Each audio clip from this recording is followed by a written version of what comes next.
अस्सलाम वालेकुम दोस्तों। इससे पहले आप हमारे चैनल पर जमशेद सीरीज़ शंकु चाल की 2 एपिसोड सुन चुके हैं और आज आप एपिसोड नंबर 3 सुनेंगे। हमारे चैनल पर तमाम नए आने वाले दोस्तों से गुजारिश है, अगर स्टोरी पसंद आए तो लाइक करें और मज़ीद अमेजिंग स्टोरी सुनने के लिए चैनल को सब्सक्राइब कर दें और बेल आइकन प्रेस करके ऑल नोटिफिकेशन ऑन कर लें ताकि हर आने वाली नई एपिसोड आपको बर वक्त मिल सके। तो चलते हैं एपिसोड नंबर 3 की तरफ। खोल दो। महमूद, तुम ज़रा दरवाजे पर देखो, कौन है? उन्होंने अंदर से कहा। जी अच्छा, महमूद ने कहा और उठ खड़ा हुआ। इधर इंस्पेक्टर जमशेद ने उस शख्स की तरफ देखा। आपका नाम क्या है? खादम को राजा कहते हैं। आपने क्या बताया? जिस शख्स के यहाँ आप मुलाजिम हैं उस शख्स का नाम शारजी है। मैंने यही कहा था, लेकिन इसमें हैरत की क्या बात है? एक मुद्दत से हमें शारजी की तलाश है। उसका घर कहाँ है? नियर टाउन, मकान नंबर 2003। मैं इसी वक्त उससे मिलना पसंद करूँगा, लेकिन पहले यह देख लूँ दरवाजे पर कौन है। अफसोस, राजा के मुंह से निकला। कैसा अफसोस? मैं आपको उनसे मिलवा नहीं सकता, वो गायब हैं। यही मामला तो बताने आया हूँ आपको। ओह अच्छा, खैर कोई बात नहीं। पहले मैं इसी वक्त महमूद ओह अच्छा, खैर कोई बात नहीं। पहले मैं उसी वक्त महमूद आता नज़र आया। 3 आदमी आपसे मिलना चाहते हैं। उन्हें क्या काम है ये वो आपको बताएंगे। ओके, तुम उन्हें अपने कमरे में बिठाओ, मैं ज़रा इनसे बात मुकम्मल कर लूँ। जी अच्छा, उसने कहा और चला गया। अब बताएं क्या बात है? राजा ने सारी बात दोहरा दी। शंकु दादा का नाम सुनकर उनका मुंह बन गया और वह जलाकर बोले, शंकु दादा नाम का कोई आदमी इस शहर में नहीं है। बस कुछ मुजरम लोग ये नाम इस्तेमाल करते हैं और हमारे डरपोक पुलिसमैन इस नाम से कांपने लगे हैं। तब फिर आपको शारजी की तलाश क्यों है? उसने हैरान होकर कहा। वो एक अलग मामला है। खैर, आपने पता तो बताया ही नहीं। मैं खुद इस मकान का जायज़ा लूँगा और सब इंस्पेक्टर जंगीर से भी 2 बातें करूँगा। आपका शुक्रिया। आप अपना ज़ाती पता मुझे लिखा दें, अगर ज़रूरत पड़ी तो मैं आपसे भी मिल लूँगा। जी अच्छा, उसने कहा और अपने घर का पता लिख दिया। ये शाम नगर का था। फिर वो चला गया। फिर इंस्पेक्टर जमशेद ने महमूद को आवाज़ दी, मुलाकातियों को यहाँ ले आओ भाई। जी अच्छा, महमूद की आवाज़ सुनाई दी। फिर उसके साथ वो 3 आदमी अंदर दाखिल हुए। फ़ारूक और फरजाना उनके पीछे थे। तशरीफ़ रखिए और बताइए आप कौन हैं और कैसे आना हुआ? हम आपसे बहुत बड़ी उम्मीद लेकर आए हैं, इनमें से एक ने कहा। मैं इस उम्मीद पर पूरा उतरने की पूरी कोशिश करूँगा। वैसे उम्मीद जायज़ होनी चाहिए। और हाँ फ़ारूक, फरजाना, क्या तुम इनमें कोई दिलचस्पी ले रहे हो? यह कहते हुए वह मुस्कराए भी। इधर वो तीनों मुस्करा दिए। फिर महमूद ने कहा, हम तीनों का ख्याल है ये तीनों मेकअप में हैं। ओह, इन तीनों के मुंह से एक साथ निकला। इसमें ख्याल की क्या बात है? यह बात तो यकीन से कही जा सकती है। इंस्पेक्टर जमशेद बोले। ओह, खैर किसी मसलत के तहत मेकअप में होंगे और वो ये अब बता ही देंगे। क्यों जनाब, यही बात है ना? जी बिल्कुल, दूसरे ने कहा। तब फिर बताएं, हम इंतज़ार कर रहे हैं। हम सोच रहे हैं कहाँ से शुरू करें। शुरू से शुरू करें, इंस्पेक्टर जमशेद ने मुस्करा कर कहा। क्या आप हमें पहचानते हैं? एक ने चूं कर कहा। यह ख्याल कैसे आया आपके मुस्कराने से? कम अज़ कम मैं आपसे एक को ज़रूर पहचानता हूँ। ओह नहीं, एक ने कहा, और वो आप ही हैं मिस्टर शारजी। हैरत है, कमाल है। मेरा ख्याल था कि मैं मेकअप करने में काफ़ी माहिर हूँ। इसमें तो खैर शक नहीं, मेकअप ढंग का किया गया है, लेकिन ताड़ने वाले भी क़यामत की नज़र रखते हैं। बहरहाल मिस्टर शारजी, अभी मैं जिस मुलाकाती से बात कर रहा था वो आपका मुलाजिम राजा था। क्या? वो चला उठा। और आपके लिए ख़बर यह है कि शंकु दादा के आदमी बहुत बुरी तरह तुम्हें तलाश कर रहे हैं। ये और बात है कि वो आदमी शंकु दादा के ना हों। जी, ये आपने क्या कहा? हमारे शहर में कोई शंकु दादा नहीं है, उन्होंने कहा। यह तो खैर बिल्कुल गलत बात है जनाब, शारजी ने फ़ौरन कहा। कैसे? इंस्पेक्टर जमशेद ने उसे घूरा। हम तीनों शंकु दादा के गिरोह में शामिल थे, खुद आंखों से शंकु दादा को देखते रहे हैं। अरे भाई, तुम समझे नहीं। अब कोई आदमी भी अपने आप को शंकु दादा कहना शुरू कर सकता है। जबकि शंकु दादा मारा गया था, मुद्दत हुई। नहीं जनाब, आपको गलतफहमी हुई है। इस बार टोनी की आवाज़ उभरी। वो पहली बार बोला था। अरे ये तुम हो टोनी? इंस्पेक्टर जमशेद ने हैरान होकर कहा। ओहो, आपने मुझे भी पहचान लिया? आवाज़ सुनकर वो मुस्कराए। खैर, हम ठहरे जराइम पेशा, कई बार पकड़े गए, जेल गए, लिहाजा आपने पहचान लिया। लेकिन ये आपने अजीब तरीन बात कही कि शंकु दादा नाम का कोई आदमी नहीं है। इस बात में कोई शक नहीं। आखिर कैसे? पहले तुम बताओ। तुम जिसे शंकु दादा कहते हो वह कहाँ उठता बैठता है? तुमसे कहाँ मुलाकात करता है? यहाँ से काफ़ी फासले पर जंगल में एक खंडर है। उस खंडर के नीचे एक बहुत बड़ा तहखाना है। वो तहखाना किसी बादशाह का दरबार नज़र आता है। बस वहाँ शंकु दादा से हम मिलते हैं, वहीं से अहकामात हमें मिलते हैं। अच्छी बात है, तुम मुझे वहाँ तक ले जाओ और मैं तुम्हारे सामने शंकु दादा को गिरफ्तार कराऊंगा। और तुम तीनों का मसला तो बस इतना है कि तुम जराइम छोड़ने का फैसला कर चुके हो, लेकिन फिर भी तुम्हें खुद को कानून के हवाले तो करना होगा। कानून तुम्हें जो सज़ा दे वो भुगत कर जब तुम जेल से आओगे तब शरीफाना ज़िंदगी शुरू करोगे। हम जेल जाने के लिए तैयार हैं, लेकिन अब शंकु दादा के लिए काम नहीं करेंगे। खैर, पहले तुम अपनी कहानी सुनाओ। जी अच्छा, शाहजी ने कहा, और फिर तीनों की कहानी उन्हें सुना दी। उसके खामोश होने पर भी वो कुछ ना बोले। क्या हुआ, आप खामोश हो गए? तुम्हारी हिफाजत कोई मसला नहीं, तुम ठीक जगह आ गए। लेकिन जब तक इस सरगना को गिरफ्तार नहीं कर लिया जाता तुम्हें जेल नहीं भिजवाया जा सकता है, इसलिए कि वो जेल में भी तुम्हें ख़त्म करा सकता है। लिहाजा तुम फ़िलहाल मेरी पनाह में रहोगे। वाह, यही तो हम चाहते हैं। लेकिन मेरी इस बात को लिख लें, इस शहर में कोई शंकु दादा नहीं है। मौका माल देखकर कोई जराम पेशा भी खुद को शंकु दादा कहलवाने लगता है। आपकी यह बात हमें बहुत अजीब सी लगती है, इसलिए कि आखिर हम इस गिरोह में शामिल रहे हैं, उसके लिए काम करते रहे हैं। मैं जानता हूँ वो कोई माहिर किस्म का जराइम पेशा है। खैर, तुम फिक्र ना करो। फ़िलहाल तुम मेरे घर के मेहमान खाने में रहोगे और तुम्हें परेशान होने की ज़रूरत नहीं। जो लोग जुराइम छोड़ने का पुख्ता इरादा कर लेते हैं, इंस्पेक्टर जमशेद उनकी हर मुमकिन मदद करता है। बहुत बहुत शुक्रिया जनाब, हम बहुत इत्मीनान महसूस कर रहे हैं। महमूद, उन्हें मेहमान खाने में पहुंचा दो और अपनी अम्मी को इनके बारे में बता दो ताकि वो उनके लिए खाना वगैरह बनाएं। जी अच्छा। और फिर वो उन तीनों को साथ लिए सब इंस्पेक्टर छांगा के पुलिस स्टेशन पहुंचे। छांगा उन्हें देखकर बुरी तरह उछला। आपके पास शाहजी का मुलाजिम आया था? ओ जी हाँ, वो घबरा गया और आप उसके साथ वहाँ गए थे। लेकिन जब आपको पता चला कि मकान के अंदर शंकु दादा के आदमी मौजूद हैं तो आपने उन्हें गिरफ्तार करने की कोई कोशिश नहीं की और चुपचाप वापस चले आए। मुलाजिम से कह दिया कि वो भी इस सिलसिले में खामोशी अख्तियार करे। आखिर क्यों? जज जी, वो शंकु दादा। क्या शंकु दादा पुलिस से ज़्यादा ताकत रखता है? उसके पास हुकूमत से ज़्यादा वसाइल हैं, ज़्यादा असला है, ज़्यादा आदमी हैं। आखिर वो क्या है कि हमारे पुलिस ऑफिसर उससे डरते हैं? जज जी, वो अकला कर रह गया। फिर उन लोगों के वहाँ से चले जाने के बाद भी आपने इस मकान का मुआयना किया या नहीं? वहाँ से उंगलियों के निशानात उठाए नहीं? नहीं जी नहीं।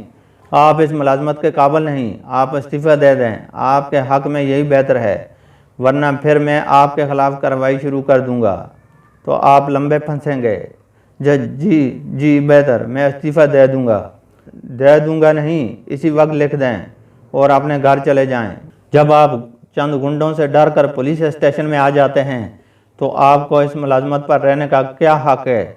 लिख दें इस्तीफ़ा, वो सर्द आवाज़ में बोले और वो लिखने लगा। लिख कर कागज़ उन्हें दे दिया। ये वर्दी उतार दें, अपने सादा कपड़े पहन लें और यहाँ से पैदल अपने घर जाएं। सरकारी जीप को हाथ ना लगाएं। जज जी, उसके जाने के बाद उन्होंने कहा, अब हम वहाँ जाएंगे। आपका मतलब है शाहजी के घर? हाँ, वहाँ उस फर्जी शंकु दादा के आदमी तो बहरहाल मौजूद थे और उंगलियों के निशानात हमें वहाँ से ज़रूर मिलेंगे जो बाद में हमारे काम आएंगे। यह कहकर उन्होंने अकराम को फ़ोन किया, उसे हदायत दी चुनाचे फिर जब वहाँ पहुँचे, इकराम पहले से मौजूद था और उसके मातहत काम शुरू कर चुके थे। क्या रहा भाई, निशानात मौजूद हैं सर?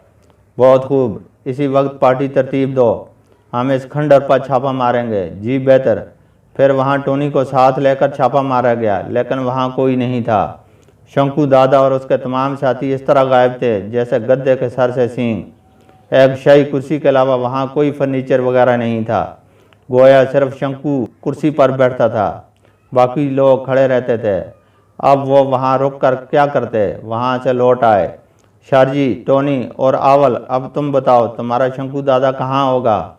हम इसके किसी और ठिकाने से वाकिफ़ नहीं हैं जनाब। कब से इसके लिए काम कर रहे हैं? 3-4 साल से।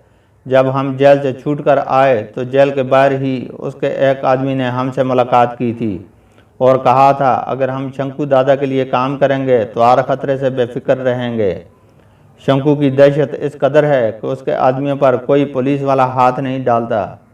बस इस तरह हम गिरोह में शामिल हो गए, शारजी ने बताया।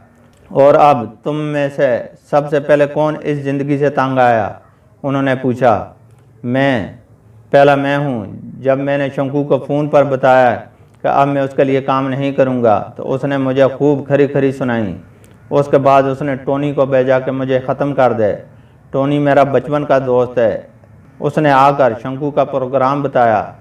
अभी हम सोच ही रहे थे कि क्या किया जाए कि आवल वहाँ आ गया और इस तरह यह भी हमारा साथ देने पर मजबूर हो गया। बहुत खूब, तुम अब भी यहीं ठहरोगे जब तक हम उसे गिरफ्तार नहीं कर लेते? यहीं रहना होगा। जी बेहतर, वो एक साथ बोले। हम इन तीनों को किसी खुफिया ठिकाने पर क्यों ना मुंतकिल कर दें? ऐसे में फरजाना ने कहा। नहीं, ये काम ज़्यादा लंबा साबित नहीं होगा, वो बहुत जल्द पकड़ा जाएगा। और ये शंकू का क्या चक्कर है? महमूद ने पूछा। शंकू का चक्कर यह है कि आज से 20 साल पहले शंकू और उसका गिरोह बहुत मशहूर थे। उसकी खूब धूम थी, बहुत रौब था, लोग उस नाम से थर थर कांपते थे। उसके कारनामे भी कुछ ऐसे ही थे। ख़ास तौर पर वो पुलिस वालों का दुश्मन था और उसके आदमी जहाँ किसी पुलिस वाले को देख लेते बिला वजह उस पर हमला कर डालते थे। यही वजह थी कि पुलिस वाले उसका खौफ अपने दिलों में महसूस करते थे। फिर यह खौफ बढ़ता चला गया। मैं तो इस ज़माने में फ़ौज में था। फ़ौज में भी हम शंकू दादा का नाम सुना करते थे और यह ख्वाहिश महसूस किया करते थे कि काश हम पुलिस में होते और उसे गिरफ्तार करते। फिर सुनने में आया शंकू दादा मारा गया। उसकी लाश लोगों को दिखाने के लिए शहर के बड़े मैदान में पूरा एक दिन रखी गई। आखिर फिर लाश को दफन कर दिया गया। यह है इसकी कहानी। लेकिन उसके मरने के बाद एक और जराइम पेशा ने ऐलान किया, शंकू मरा नहीं, शंकू जिंदा है। असल शंकू मैं हूँ। मेरे धोखे में किसी और जराइम पेशा शख्स को हलाक कर दिया गया है। पुलिस वाले चक्कर में पड़ गए और यह सिलसिला उस वक्त से जारी है। तब तो यह बात वाकई हो सकती है अब्बा जान। नहीं, जो आदमी मारा गया था वही शंकू दादा था। उंगलियों के निशानात ने इस बात को साबित कर दिया था। गोया अब लोग सिर्फ उसका नाम इस्तेमाल करते हैं। हाँ, इस मसला का कोई हल हम अब तक तलाश नहीं कर पाए।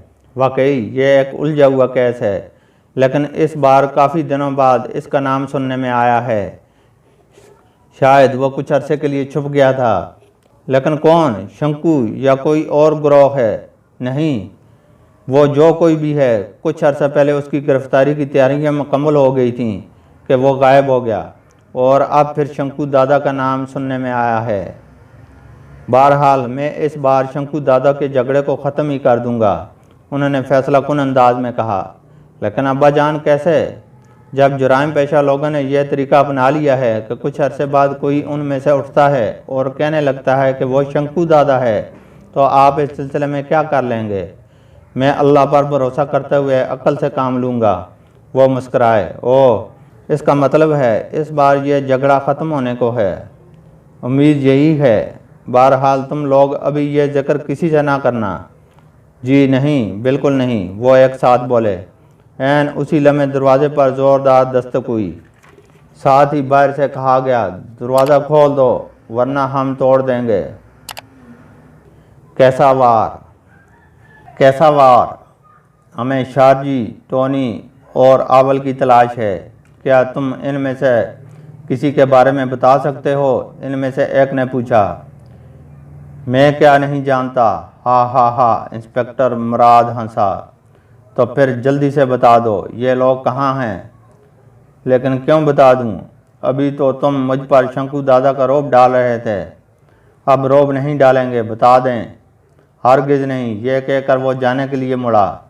कुछ मुआवजा ले लें इनके बारे में बताने का, एक ने गोया ऐलान किया। हाँ, ये हुई न बात। वो मुस्कराया। तो फिर कहो 25,000। रीनू, इन्हें 25,000 दे दो, तुम्हें मिल जाएंगे आज ही। इस वक्त हम नकद रकम लेकर घर से नहीं चले थे। मालूम नहीं था इनसे यहाँ मुलाकात होगी और ये मामला तय हो जाएगा। कोई बात नहीं, ये आपका अपना होटल है, रीनू ने खुश होकर कहा। फिर उसने अपनी मेज़ की दराज खिसकाई और उसमें से 1,000 रुपये के नोटों का एक पैकेट निकाला। उसमें से 25 नोट गिने और इंस्पेक्टर मुराद की तरफ बढ़ा दिए। उसने लेकर जेब में रख लिए। बता दूं, उसने सवालिया अंदाज में कहा। और ये 25,000 किस चीज़ के लिए हैं? रीनू ने आंखें निकालीं। 25,000 में 3 आदमी। बहुत सस्ता सौदा किया आप लोगों ने। खैर, वो इस वक्त आपको इंस्पेक्टर जमशेद के घर मिलेंगे।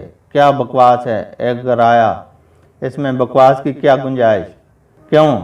हम जैसे लोग इंस्पेक्टर जमशेद से कोसों दूर भागते हैं, वो भला वहाँ क्यों जाने लगे? और जनाब को ये बात कैसे मालूम होगी? हा हा हा, यह रात तो नहीं बताऊंगा, और अगर पूछना चाहते हो तो 25,000 और अदा करो। नहीं, हमारे पास इतने फालतू पैसे नहीं हैं। अपना राज अपने पास रखो, तब फिर सारी उम्र उलझन में रहोगे। आखिर मैंने ये बात किस तरह मालूम कर ली? ओ हाँ, ये तो है, इनमें से एक ने उलझन के आलम में कहा। है ना ये बात? तो फिर 25,000 और खर्च कर डालो।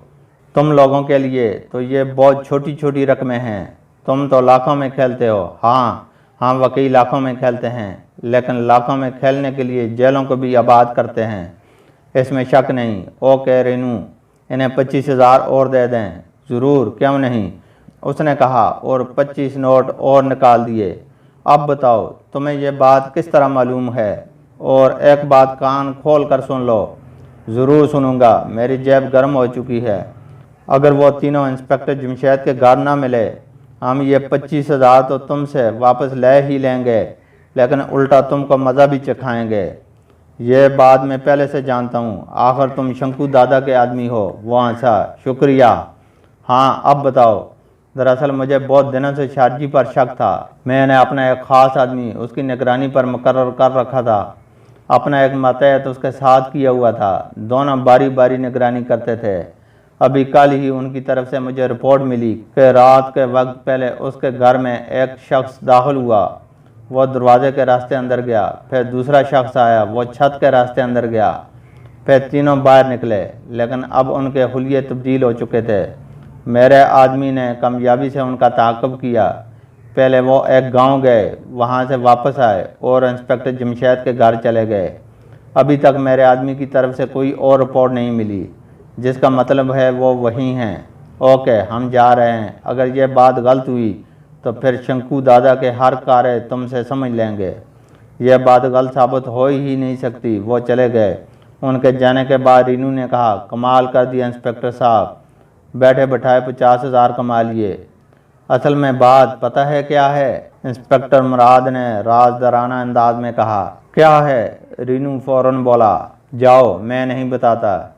ये क्या बात हुई? रीनू ने मुंह बनाया। राज की बात है, और राज की बात किसी को बताई नहीं जाती, वरना फिर वो राज नहीं रह जाती। मुझे क्या ना बताएं? मेरा इन मामलात से कोई ताल्लुक भी नहीं। ताल्लुक तो खैर है। वो कैसे जनाब? उसने मुंह बनाया। अगर यहाँ शंकु दादा के आदमी आते हैं तो आपका शंकु से कोई तो ताल्लुक होगा। क्या मैं गलत कह रहा हूँ? मुझे नहीं मालूम शंकु या शंकु के आदमी मेरे होटल को क्यों पसंद करते हैं। रीनू ने मुंह बनाया। मैं ये बात नहीं मानता, और अगर आप पसंद करें तो ये बात भी मालूम कर सकता हूँ। उसने हंसकर कहा। क्या मतलब? क्या मालूम कर सकते हैं? यह कि आपके होटल से शंकु गिरोह को क्या दिलचस्पी है। वाह, अगर यह मालूम करो तो 25,000 मेरी तरफ से भी। क्या वाकई? वो चूका। हाँ बिल्कुल। अब यह मामला तय रहा। मैं मालूम करूंगा इस बात को और आपको बताऊंगा। तो 25,000 आपके, इसलिए कि मैं खुद ये जानना चाहता हूँ वो मेरे होटल में क्यों बैठना पसंद करते हैं। बहुत खूब, मैं 1-2 दिनों बाद आऊँगा और मैं इंतज़ार करूँगा। मैं जो वादा कर लेता हूँ उसको पूरा ज़रूर करता हूँ। यह कहकर वो उठ खड़ा हुआ। उसके जाने के बाद रीनू ने किसी के नंबर डायल किए। दूसरी तरफ से आवाज़ सुनकर उसने सरगोशी के अंदाज में कहा, रीनू बात कर रहा हूँ। इंस्पेक्टर मुराद हमारे लिए हद दर्जे ख़तरनाक है। वो ये तक जानता है कि टोनी, शारजी और अव्वल इस वक्त इंस्पेक्टर जमशेद के घर में हैं। ओह अच्छा, उसे यह बात किस तरह मालूम हो गई? उसका कहना तो यह है कि उसने शारजी के घर पर अपने 2 आदमी मुकर्रर कर रखे थे, लेकिन यह बात मेरे जहन में नहीं उतर रही। इसलिए कि सवाल यह है उसे शारजी के बारे में कैसे कुछ मालूम हो गया। यह बात हमारे लिए वाकई ख़तरनाक है। अच्छा, मैं इसे देख लूँगा। इस वक्त उसकी जेब में 50,000 रुपये भी मौजूद हैं। वो उसने कहाँ से मारे? जवाब में रीनू ने तफसील सुना दी। अच्छा रीनू, इसका इंतज़ाम करना होगा, इसलिए मैंने आपको फ़ोन किया है। तुम फिक्र ना करो। उसने फ़ोन बंद कर दिया, फिर किसी गहरी सोच में पड़ गया। ऐसे में उसकी फ़ोन की घंटी बजी। उसने चूंक कर रिसीवर उठाया। दूसरी तरफ इंस्पेक्टर मुराद था। वो कह रहा था, मैंने राज मालूम कर लिया है मिस्टर रीनू, मैं आ रहा हूँ। 25,000 तैयार कर लें। ओह अच्छा, इस कदर जल्द राज मालूम कर लिया, कमाल है। खैर आप आ जाएं, 25,000 तैयार मिलेंगे। बहुत बहुत शुक्रिया। फ़ोन बंद करके उसने फिर उन्हीं नंबरों पर फ़ोन किया। रीनू बात कर रहा हूँ, अभी अभी इंस्पेक्टर मुराद का फ़ोन आया है। फ़ोन पर उसने बताया कि उसने यह राज भी जान लिया है कि शंकु दादा के आदमी होटल रीनू में क्यों दिलचस्पी लेते हैं, और अब वो ये राज बताने के लिए होटल आ रहा है। ये और अच्छा है, उसे होटल के पिछले दरवाजे की तरफ से अंदर आने के लिए कह दो। कोई उसे सदर दरवाजे से दाखिल होते देख लेगा तो काम ख़राब हो सकता है। ओके सर, आप फिक्र ना करें। मैं एक आदमी होटल से कुछ फासले पर मुकर्रर कर रहा हूँ, वो उसे पिछले दरवाजे की तरफ भेज देगा और इस तरफ से मैं आऊँगा। Okay sir. फ़ोन बंद करते ही उसने घंटी बजाई। एक दुबला पतला और छोटे से कद का आदमी अंदर दाखिल हुआ। क्या हुक्म है सर? इंस्पेक्टर मुराद को जानते हो ना? बहुत अच्छी तरह। उसे नहीं जानूंगा, उसने मुंह बनाया।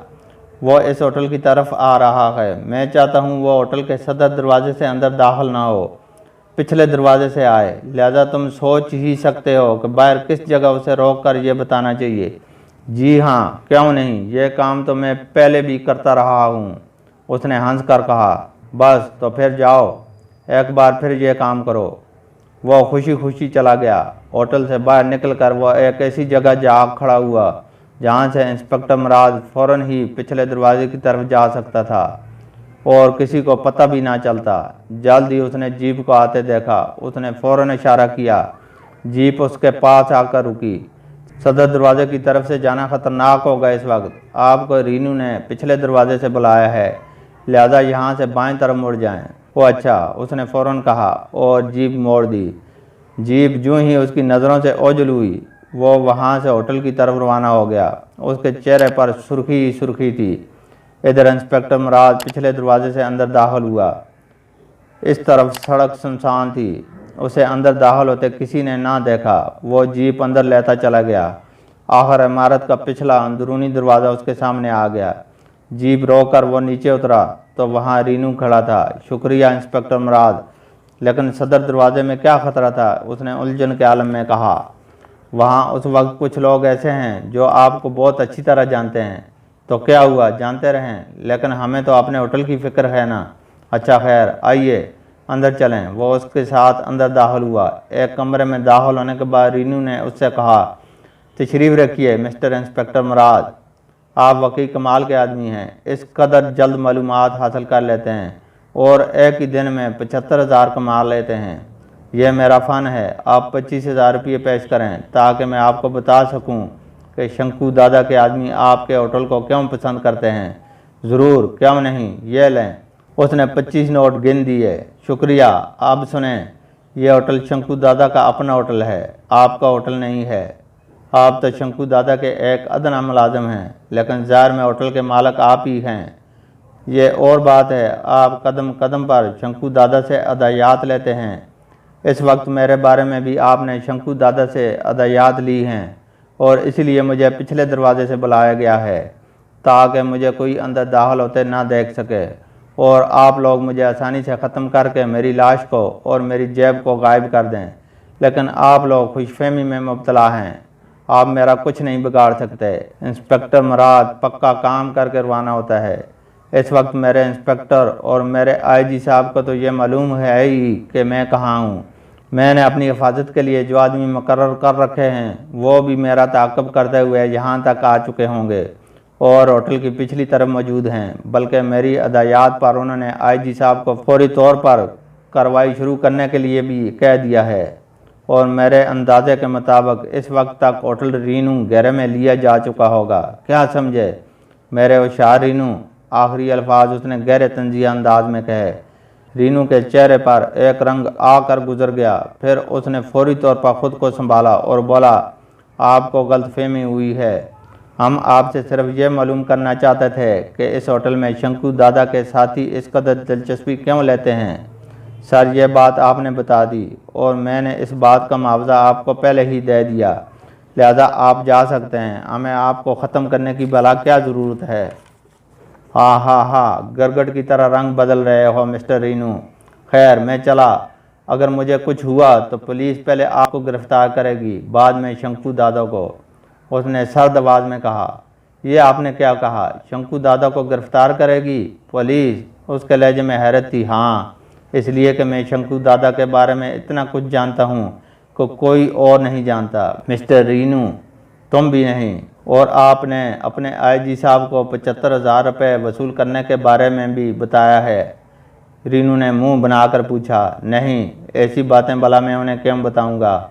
हाँ, तुम ये शौक़ पूरा कर लो, मेरे बारे में उन्हें बता दो। मैं ऐसा ज़रूर करूँगा। रीनू ने सर्द आवाज़ मुँह से निकाली। कोई एतराज़ नहीं, तुम जा सकते हो इंस्पेक्टर, और अब मेरे होटल का कभी रुख ना करना। कोई कानूनी ज़रूरत पेश आई तो आना होगा। ओके, इस सूरत में तुम जिंदा नहीं बचोगे। इस वक्त मुझ पर वार करने में क्या नुकसान है? उसने एतराज़ किया। हम ऊंचा वार कभी नहीं करते। अच्छी बात है। और इंस्पेक्टर मुराद उस तरफ से बाहर निकल आया, अपनी जीप में बैठा और सीधा आईजी साहब के दफ्तर पहुंच गया। आईजी शेख निसार अहमद उसे देखकर मुस्कराए। तो उन्होंने आप पर वार नहीं किया? जी नहीं, डर गए। वो हंसा। फिर उसने जेब से 75,000 रुपये निकाल कर उनके सामने रख दिए और बोला, मैं ये सौदेबाजी ना करता तो मुझ पर शक करते। मैंने ये पैसे इनसे इसलिए वसूल किए कि वो ख्याल करते रहें मुझे अपने फ़र्ज से नहीं पैसे से दिलचस्पी है। बहुत खूब। लेकिन इंस्पेक्टर मुराद, आखिर आपको ये बात कैसे मालूम हो गई कि शारजी, टोनी और अव्वल इंस्पेक्टर जमशेद के घर में मौजूद हैं? सच यही है सर कि मैं शारजी के घर की निगरानी करता रहा हूँ। आखिर क्यों? आपको शारजी पर शक कैसे हुआ? दौरान गश्त सर, मुझे उसकी सरगर्मियाँ पुरस्रार नज़र आई थीं। और आपको ये कैसे मालूम हो गया कि होटल रीनू असल रीनू का नहीं, शंकु दादा का है? ये सिर्फ मेरा अंदाज़ा था। मैंने अंधेरे में तीर चलाया था जो निशाने पर लगा। तो अब तो हम होटल पर छापा मार सकते हैं क्योंकि रीनू खुद उसका इकरार कर चुका है। उन्होंने मेरे सामने इकरार किया है। लेकिन जब हम छापा मारेंगे तो वह इस बात से इनकार कर देगा और सबूत हमारे पास है नहीं। वो तो दरअसल मुझे कत्ल करना चाहते थे, लेकिन मैं इस बात को भांप गया था, लिहाजा पक्का बंदोबस्त करके गया था। अच्छा खैर, पहले मैं इस बारे में इंस्पेक्टर जमशेद से मशवरा करूँगा। आप जा सकते हैं। शुक्रिया सर, उसने कहा और उठ खड़ा हुआ। उसके जाने के बाद आईजी साहब ने इंस्पेक्टर जमशेद के नंबर डायल किए, लेकिन फ़ोन बंद था। फिर मोबाइल नंबर घुमाए, उस पर भी सिलसिला ना मिल सका। अब तो वह चूक उठे। फौरी तौर पर अपने चंद मातेहत साथ लिए और इंस्पेक्टर जमशेद के घर की तरफ रवाना हो गए। यूँ ही वह उनके घर के सामने पहुँचे, बहुत ज़ोर से उछले।